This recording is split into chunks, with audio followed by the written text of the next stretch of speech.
Tess Holliday. You might remember her for being on the cover of some fashion magazine or another.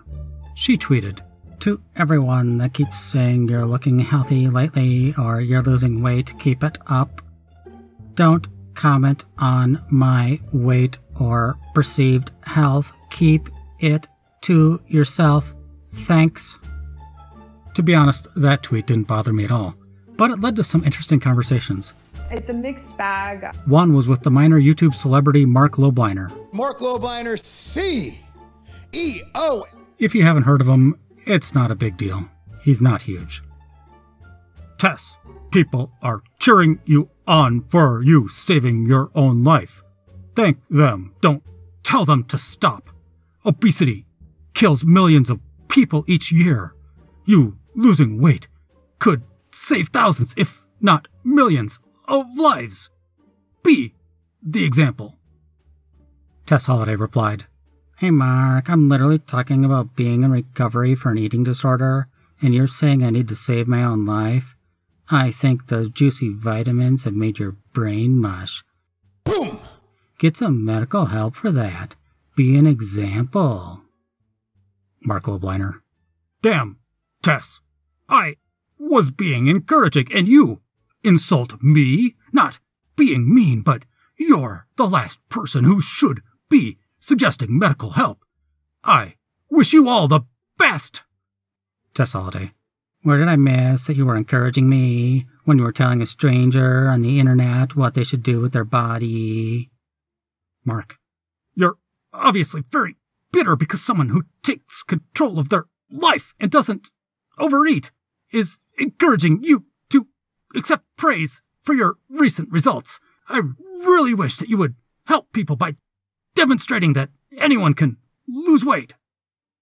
Tess, "My entire post is literally about taking control of my life, but thank you so much for mansplaining it to me.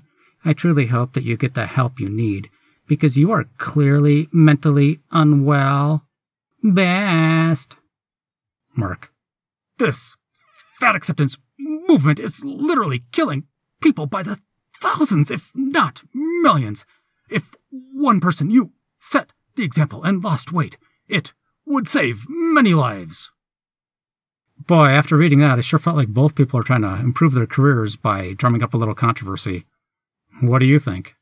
Anyway, other people replied to Tess's original comment about not commenting on her health. For example, Tess, "Healing from my eating disorder, and everyone is out here thinking it's okay to comment on my weight loss? Upside down smile, upside down smile, upside down smile." Georgie replied, "I love being told I've lost weight." Crying, "Like, have you lost weight?" Music to my ears. I know it's problematic, so if I'm working out and people notice, please say something. I feel affirmed because sometimes you don't see those changes yourself. Tess, "I hear what you're saying, but that is toxic as Hades. No one should comment on someone's size or weight ever. But I get it, I do." Abellion writes, "I'm saying we should stop shaming people for their weight without glorifying obesity. It's simply unhealthy." Tess Holliday, "I bet you look as dumb as you sound." Abellion, "That's your best argument?" If you're not offended when people tell you you're looking healthy, consider clicking like and subscribe. If you want to see more Tess Holliday tweets, consider checking out Kiana Doherty's video, where she gets rather upset about something Tess Holliday tweeted.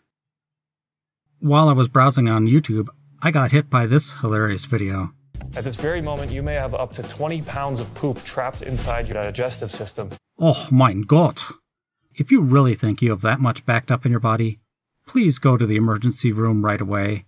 You might be on the verge of dying. Dricka brings us something from the Fat Doctor. By the way, I'm not making up that name.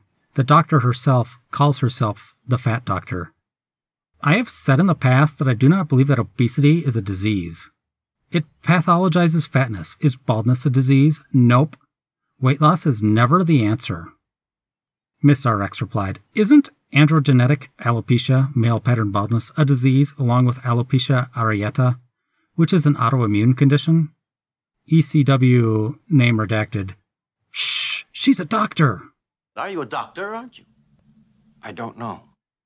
From AM, a quote from a young adult author. I hate when women complain about being fat when they're like a size 5. Anything under size 5 isn't a woman, it's a boy with breasts. Sable Sister. Misogyny and dehumanization. So radical. Heart smiles. From Origami Hot Sauce. Restriction versus allergies. Hello, has anyone dealt with separating restriction from not eating foods that your body doesn't process well? Specifically, I'm lactose intolerant and don't handle gluten well. Getting tested soon, but it makes me feel very bloated. This is also an issue with alcohol. However, not eating things because they have some butter in them, for example a cookie, or because they're bread feels like restrictive behaviors rather than food freedom. When I try to avoid foods that don't serve me, part of me feels like I'm just glorifying restriction instead of giving myself food freedom. It just feels like a bad food list. Any tips or reframes that have helped you? It's nothing. Kim Namja replied, imagine being conflicted about whether or not to shiza yourself from being lactose intolerant in the name of body positivity. Origami Hot Sauce added, ladies, is it fatphobic to not fill my toilet with liquid shiza every day? From the Grand Champion. If you feel like allowing yourself to eat what you want would just lead to you eating ice cream and donuts all day, every day, that's a good sign that you're restricting right now. Midnight Neon. I mean, allowing myself to do what I want would lead to me playing video games all day, every day, but that wouldn't be very good for my grades. The Near Blind Assassin.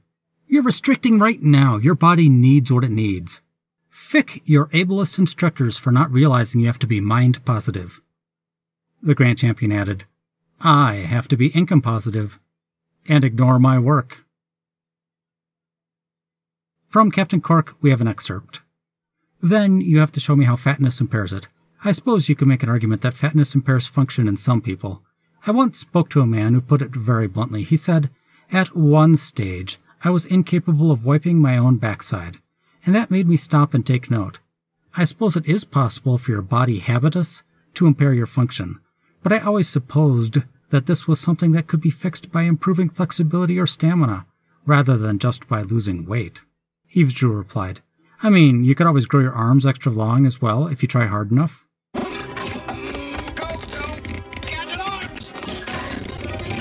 It's not your mind's job to manage your body's weight. It's the job of your body, and your body does a much better job than your mind ever will. Control, oh, sweet strategy to minimize uncertainty in this crazy world. Despite what diet culture has taught you, controlling your weight is not your job. It's your body's. Your body is complex and intelligent. It knows exactly what it needs and how to get it.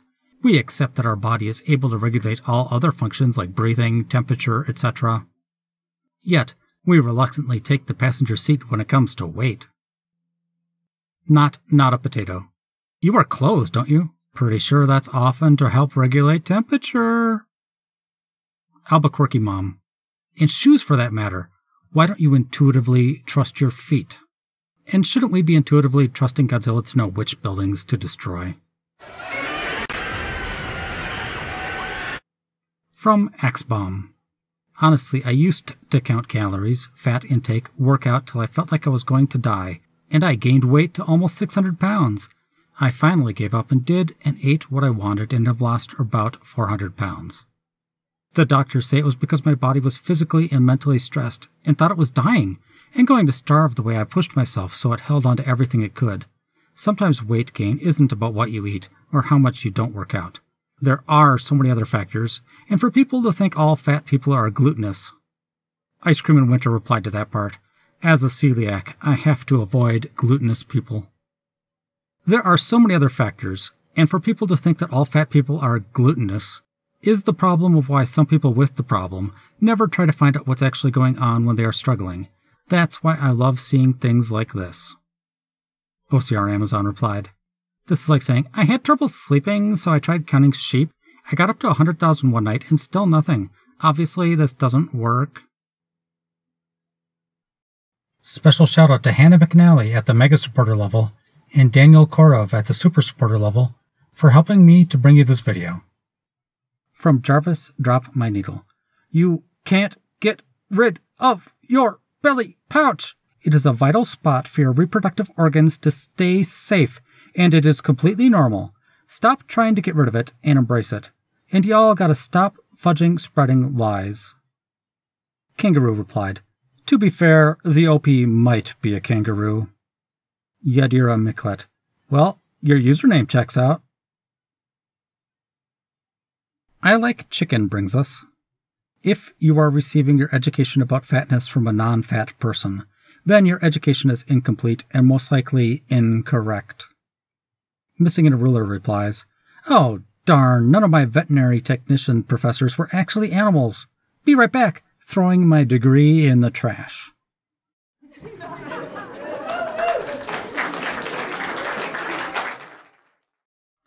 It's Your Girl Blondie brings us, Thoughts on intuitive eating and hedonic eating. I've been finding myself doing well with choosing food freely and not feeling guilty, but I don't seem to stop when I'm full because I'm still enjoying my food. Or I don't feel like a food is necessarily what I need, or would make me feel good, but it's just so tasty. Even when I'm not hungry, I don't think it's emotional eating.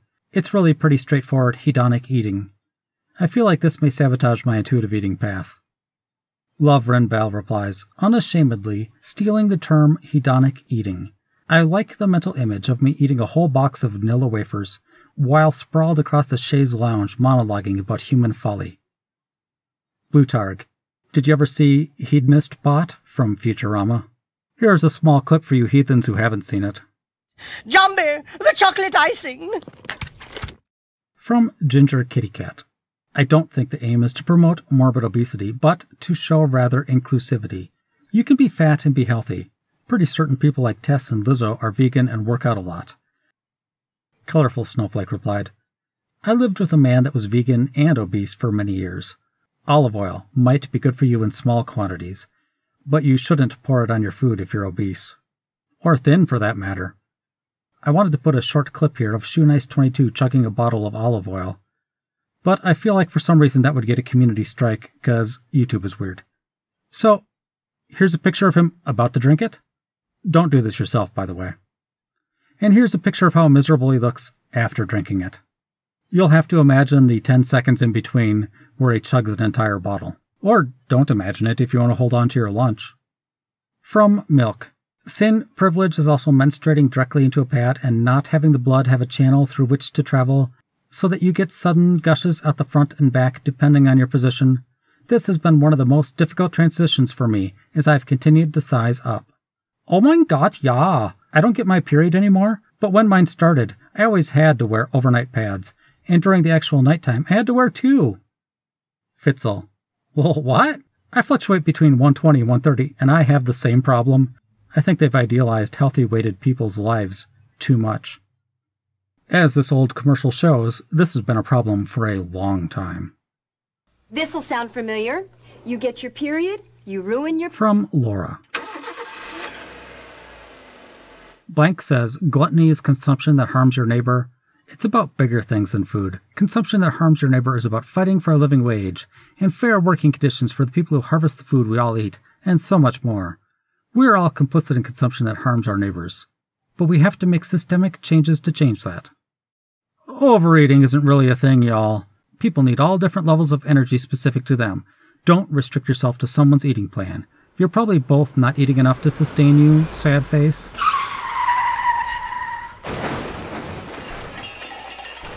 Eating past fullness can be uncomfortable and painful, but you're probably not doing it because you have no self-control.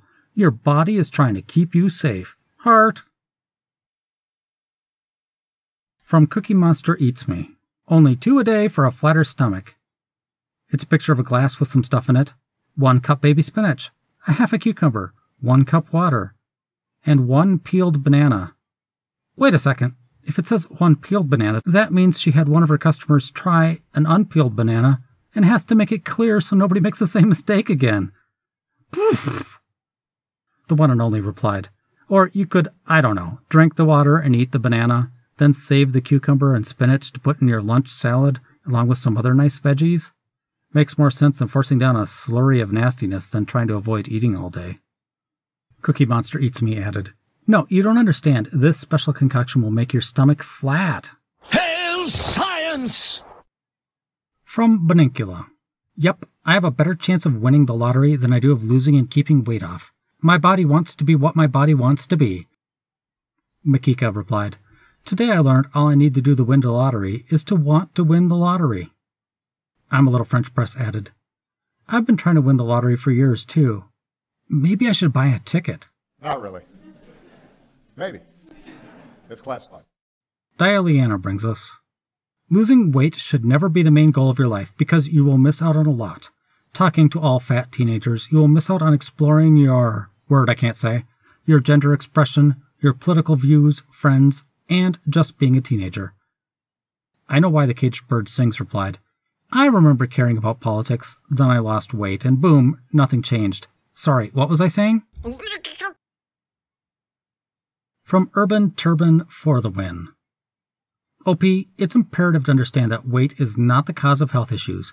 Health issues can be genetic. Other health issues can present themselves due to overall unhealthy lifestyle. But this is absolutely independent of weight, etc., etc., etc. ETA, I will be monitoring this thread and any disrespectful comments, ... Inside Sympathy replied, You know what drives me the absolute most crazy about this? The moderator on that sub who posted that nonsense is a reasonably fit woman who is sitting there while these people eat themselves to death and actively encouraging it. It's like a sober bartender continuing to serve a dangerously intoxicated patron saying, There's no correlation between excessive intoxication and negative health outcomes. At best, it's phenomenally ignorant. At worst, it's acting maliciously toward people with real problems. The Pickle Juice 22. A lot of FatLogic promoters are at a normal weight. Lindo Bacon comes to mind. Good for me added, and Christy Harrison. From Love Dove Bunny. Trigger warning, WE **T, L **S intentions. I can't see for sure what their trigger warning was, because of all the stars, but I think it was wet lens intentions. That makes sense, right? I have a quick question, and I hope I don't come off as rude or inconsiderate. Is all weight loss fatphobic and hurtful? One of my friends lost weight, and they said they are happier, but they aren't promoting diets or being skinny. They also don't seem to hate fat people, so I don't think they are fatphobic. Hi, unfortunately, even though your friend lost weight, they are still considered fatphobic. It doesn't matter how or why someone loses weight, because they are essentially saying being fat isn't good or socially acceptable. They may seem nice right now, but they will turn on you sooner or later and gain the weight back. Reaper Reader replied, It doesn't matter how or why someone dyed their hair. They're essentially saying that having your natural hair color isn't good or socially acceptable. From Donkey Kick. When someone who's been in the space of being fat and fabulous succumbs to diet culture that is used against all of us, if they can better themselves or glow up, why can't the rest of us? It's valid to grieve. You don't need to change your body or diet too. A witch betwixt. I can't imagine if someone told me that they were grieving my weight loss. Luna Taurus. I just laugh and tell them, don't worry. If you try, you too can lose weight. From L.S. Dawson. Being around people who have chosen weight loss or weight loss surgery is actively harmful to fat people who have chosen to live as if their fatness is not a bad thing. Litaranga replies, Fat people who have chosen to live as if their fatness is not a bad thing really hits the nail on the head here. Silver Satire, this is close to self-aware wolves. From FBI.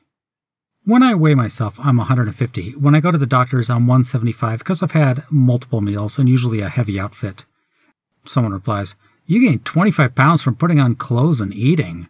Was zum Teufel? Yes, especially since I wear a lot of jewelry. Metal weighs a lot, especially combined with thick clothing and multiple meals. Osier Amson. Who the fict goes to the doctor with 20 pounds of jewelry on, Mr. T? Blutarg. All right, Mr. T, time to give you a TB shot, then take a blood sample to test your T level and get a T cell count. OCR Amazon, you ain't got time for jibba jabba. Mr. T on dieting, sort of. So we always have to sacrifice something to get something else we want more. But that's cool. E. Sparrow. An excerpt from the Huffington Post. Even after all the work that I've done and the work that I've read about the creation of these weight categories, I've long wondered, who is this even based on? String said. This 18 to 25 normal BMI category that they arbitrarily came up with, what is that even about?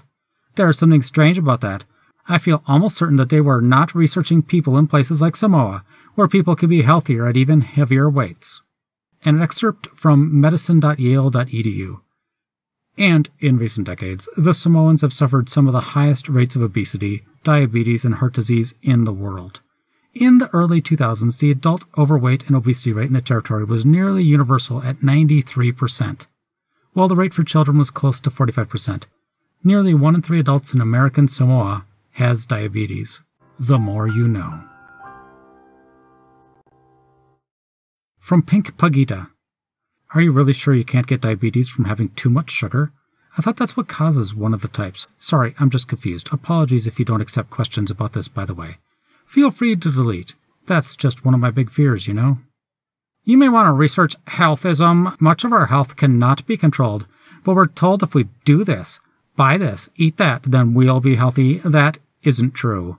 The weight loss and diet industries are based on this lie. Your weight is as determined by genetics as your height, for instance. Yet we pretend weight is a choice while never yelling at tall people to just make themselves shorter. The choices you do have, well, they have very little impact on what your body ultimately does. Your health cannot be determined by you, and this includes diabetes. A witch betwixt replied, I can't imagine if I told somebody I was trying to find relief for my migraines and they told me, your health is out of your control.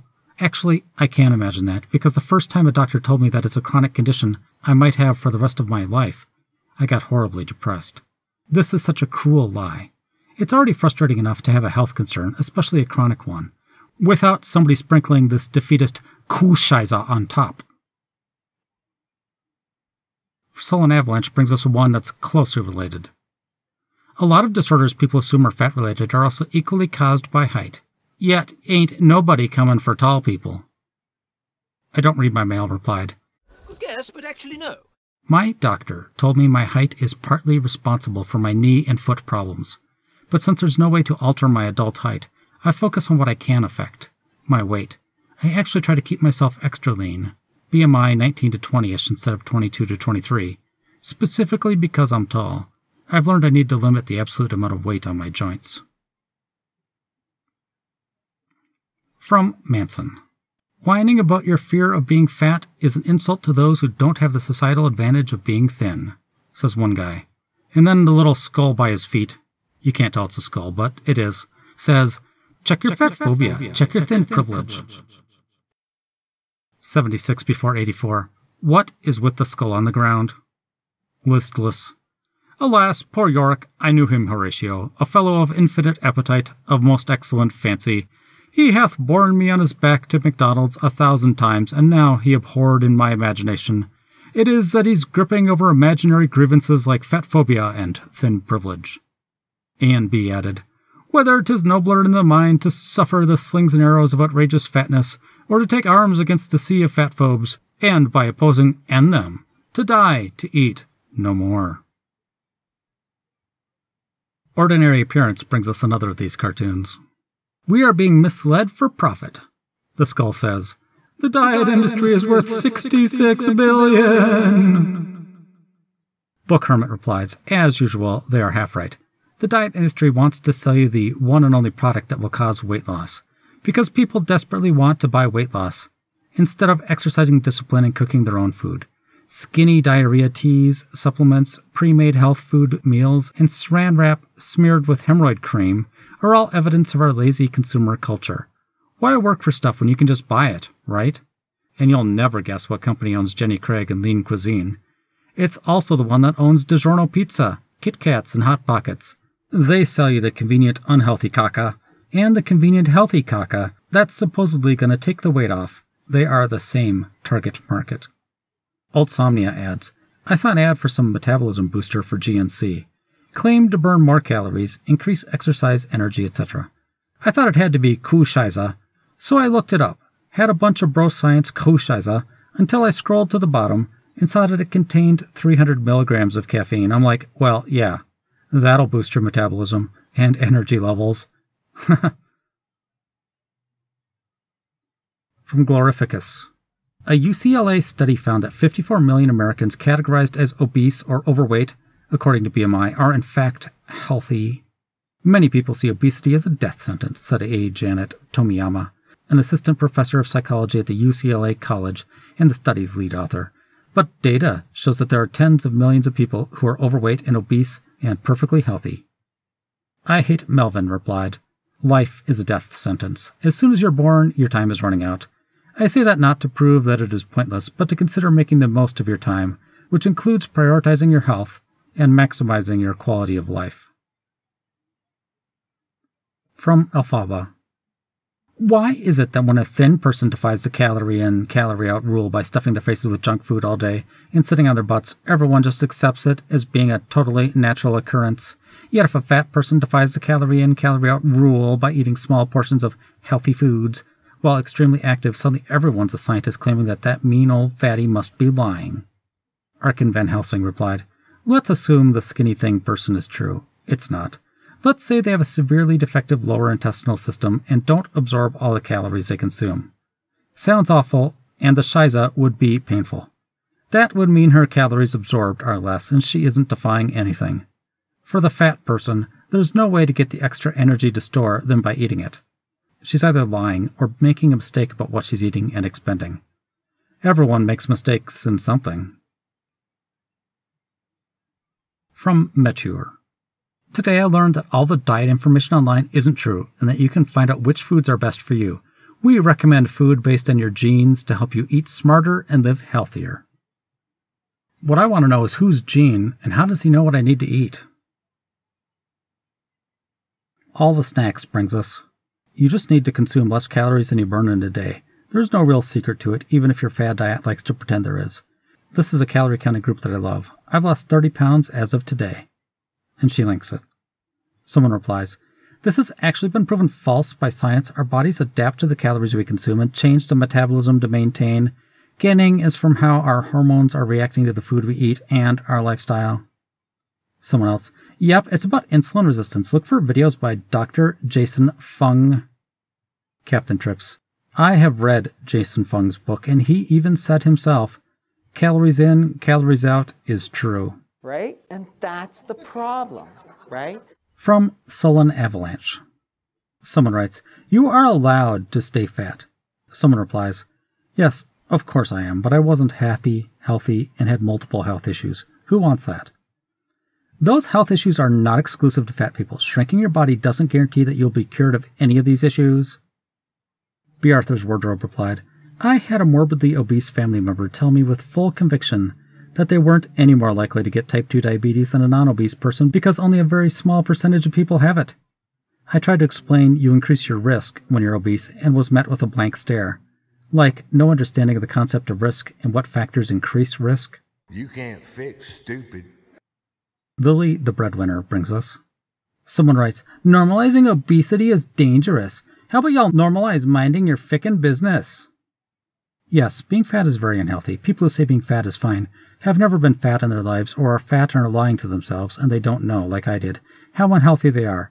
Just because it doesn't hurt doesn't mean it isn't killing you. You will only know how unhealthy you were when you lose some weight. Someone replies, "Literal science says you're wrong, but go off." Cranky with the keyboard, "What's your degree in?" "Literal science." Proud unemployment. "I got my degree in figurative science myself. Still can't figure out why I'm unemployed, though." From Cat Pooed in My Shoe. And again, the language we use is pervasive. Overweight implies a universal standard of weight that applies to everyone. There's a normal range, and then there's being under or over it. Of course, what's normal for one body is not so for another body. My normal might be 30 pounds more than someone else's, and what it would take for me to get to their normal would be utterly inhumane. But because we have the idea that everyone's body should conform to a set standard, and many people are now talking about the highly problematic origins of the BMI, I am identified as having a medical problem that needs to be solved. It's akin to what happens to non-neurotypical people, and with people that don't conform to socially constructed ideas of normal. Sicario's Call replied, "Stop right there!"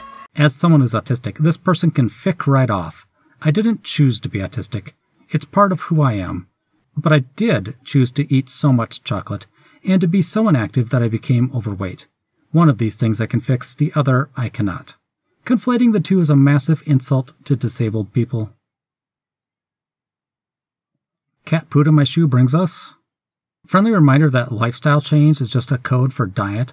I've yet to see an instance of this not being true, etc., etc. So they try to trick people by promising that with their lifestyle change you'll never be hungry, you'll always be satisfied, you'll lose weight and you'll feel great, etc., etc. And instead of dieting again, how about you try intuitive eating? Download my free guide, link in bio, to get started.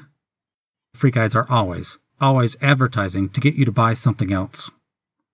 Slippery Surprise replied, "This is just marketing, telling me someone else's product sucks and to buy yours instead.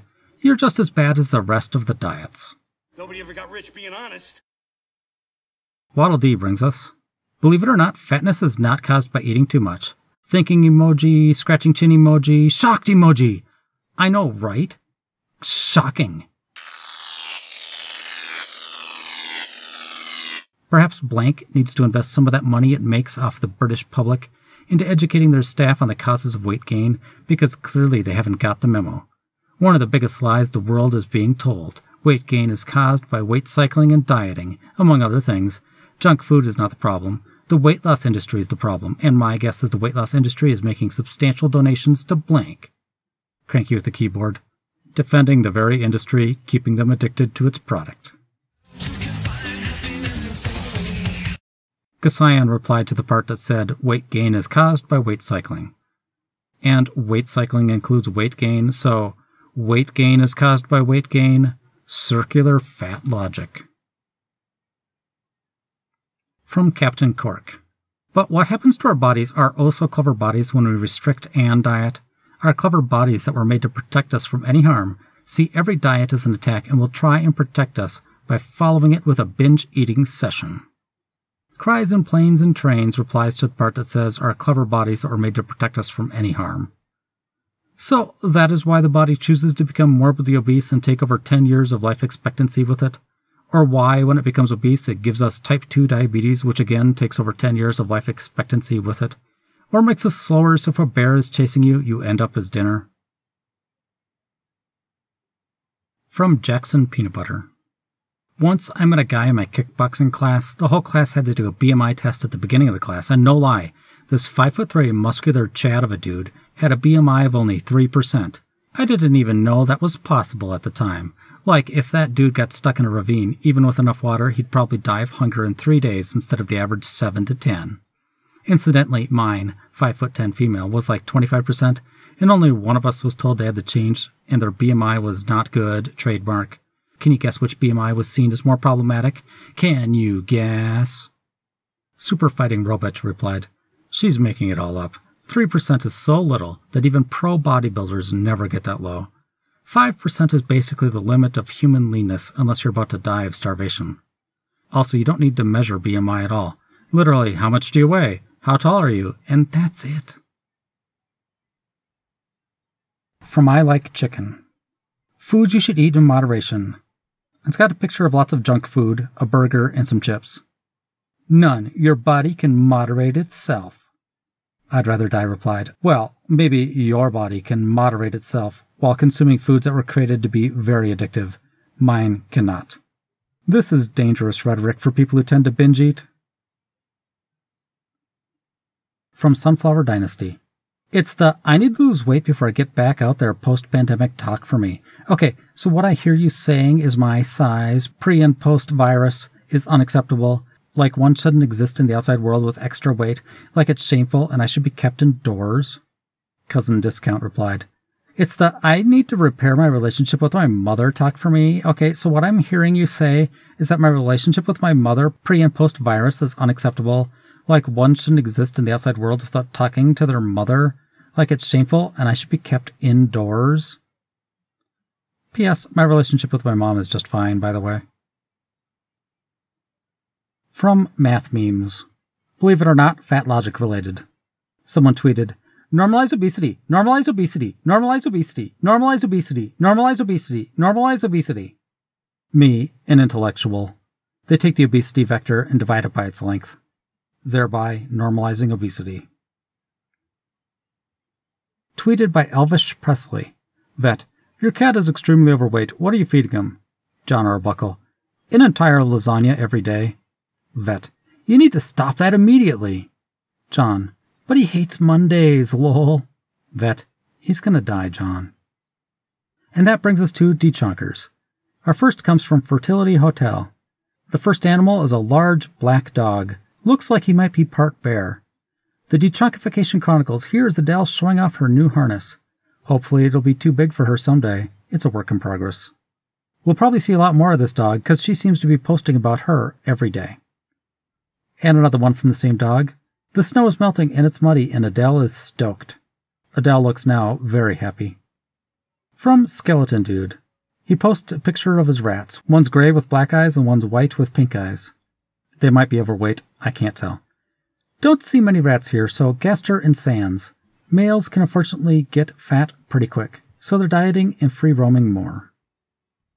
Sad Giraffe brings us some pictures of their Basset Hound. That's right, I actually knew this one. In the first picture, he's very overweight. But in the later pictures, one of which he's wearing a cute little scarf, he looks like he's at a perfectly normal weight. Jessie was a heckin' chonk. We're very proud of her. So I Am Now brings us some pictures of their gray and white cat. Very fluffy though, so he's hard to tell if he's overweight. Both pictures, he's just laying around on the ground. My Zizi has lost close to 10 pounds in the last year and a half. She's finally down to a healthy weight again. From Ultramagus, it's some pictures of a pug. He doesn't look overweight in either picture. For the first time in as long as I can remember, the vet has told me Westley is perfectly healthy. About 2 years ago he weighed 30 pounds. Now, after a diet, semi-strict, it's hard to say no. And many carrots and lots of walks, he is 22 pounds. When he came out of the back of the vet, he jumped straight on my lap and the vet said it was the most athletic thing he has seen a pug do and I'm very proud of him. I just wanted to share. Thanks. From Kempity. It's a cat that's gray and orange and white. In the first picture he's laying around on a hardwood floor. In the second picture he's staring at the owner from the bed as if to say, I own this bed. In the third picture he's on a table of some kind. Looks like he might be about to shove some stuff on the floor. Kitten Pudge or overweight? I've never met a cat so food motivated. From Shareberry. It's a picture of a black dog. In the top pictures he's very large looking. His body kind of looks like that of a pig, sadly. In the bottom pictures he looks much more healthy. And his coat has gotten really shiny. Beulah's Journey, 125 pounds to 113 to 75. From Kitty for Snuggles. It's a white cat with a black back. In October of 2018, he was pretty chunky. In April of 2021, looks very healthy. Tanuki is basically a kitten again. I've done a lot of research on this cat, and let me tell you for sure, not a Tanuki. Sorry, Mario fans. From Svarthale. This cat I think is a tortie.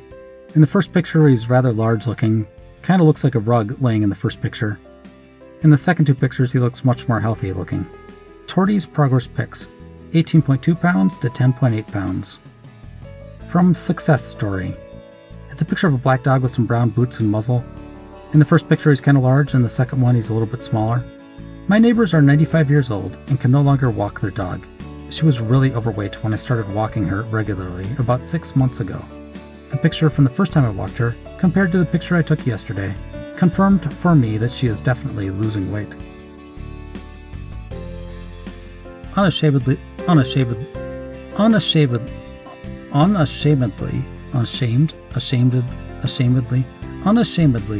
Alright, video's over. If you liked what you heard, then please click like and subscribe. If you're feeling super generous, consider becoming a member. It comes with perks like getting the videos early. Even if you don't, I appreciate you for coming to watch my videos. Have a shoe pastry good day.